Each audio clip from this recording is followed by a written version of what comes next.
Alright, what's going on, guys, and welcome back. So I'm sure by now a lot of you are getting tired of the palworld drama and everything that's come up as a result of that, which I can agree. I've been covering it a little bit here and there just to correct certain pieces of misinformation, or to answer any questions that people may have, or even just to give a unique perspective since we've actually been covering palworld and the monster taming genre for years. But honestly, and like I was expecting, after a few weeks most of this drama is gonna die down unless something major happens. Either way, from the get-go, it's been my goal to perpetuate further growth in the monster taming genre as a whole, and as of such, I want to issue a bit of a challenge to those people who are not playing the game and claiming that they would support other monster taming games that are not palworld. I don't want to go into the specifics and call anyone else out directly, because that's not my style, but I'm sure you guys following me on Twitter have seen that I've been having people tell me that they would have supported other monster taming games, but they either don't exist, which is just factually incorrect because there's a ton of monster taming games, maybe not exactly the same as palworld, but a lot of people didn't differentiate,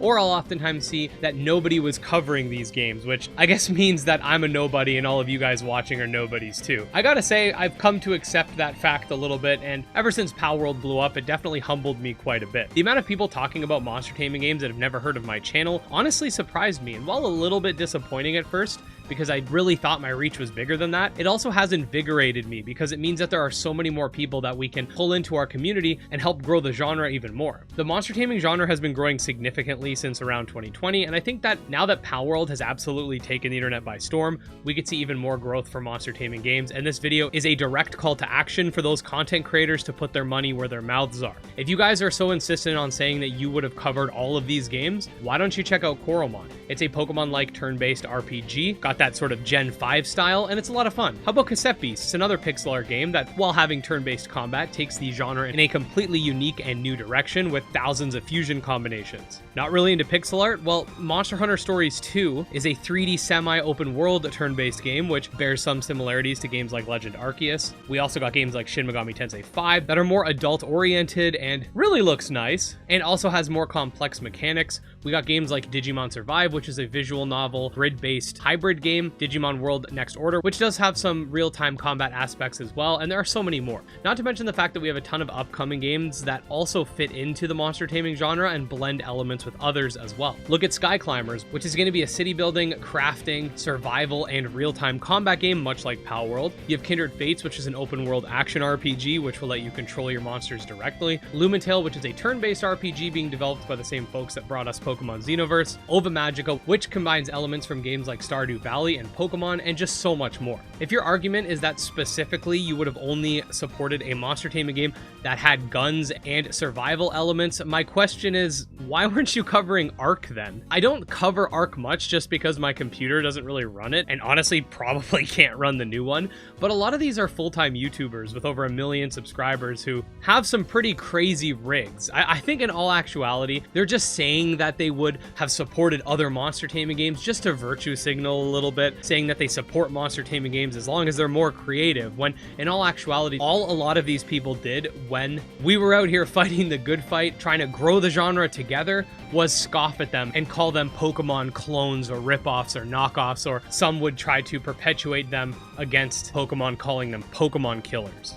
I have another video that I'm going to be putting out soon that's a common sentiment being had regarding whether or not palworld will actually hurt the genre because of all this Pokemon ripoff and Pokemon knockoff narrative, but in short, I don't think it will, and I'll explain in that video tomorrow. But what I want to say is a lot of people online are absolutely full of it. Now, one thing I think you guys are going to be excited about before you go, I wanted to make a quick announcement about a new channel segment that I've been thinking about putting into our content loop for quite some time. I think that this will act as a great way for people to learn about more monster taming games, especially the games that I've already covered or have been out for a long time and we don't really get much time to spotlight just because of the lack of news and stuff, because again, the games are already out. This will either be a weekly or bi-weekly segment depending on how I end up going about it, but I've come up with the name of Monster Taming Spotlight, which will essentially be a 3 to 5 minute video breaking down a specific game, what the game entails, what some of the praises for that game are, what some of the criticisms are, and it'll be wrapped up neatly and straightforward, sort of to the point for my fellow low attention span individuals. The titling will probably be something that looks like this. you know, Monster Sanctuary in 5 minutes, line Monster Taming Spotlight. I put Monster Sanctuary as the example here because it was actually the community manager of Moirai Games, who is also on my Discord. We got a ton of devs in there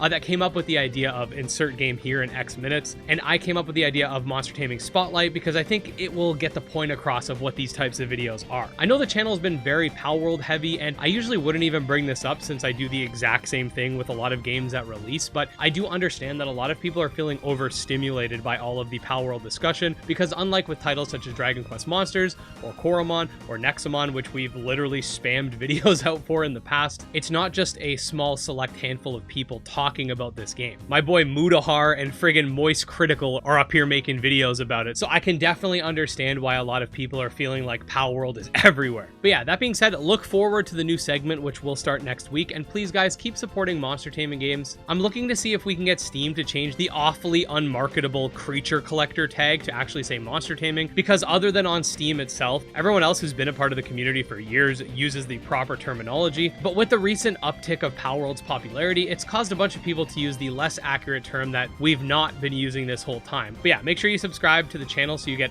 notified for all the latest monster taming news, because I put out new videos every single day. Check out my Twitter, Discord, Patreon, and channel memberships linked below. And special thanks to our supporters, especially Jim Hamilton, Dro Ghost, Candy Morency, and TragSoft, and we'll see you next time. Peace.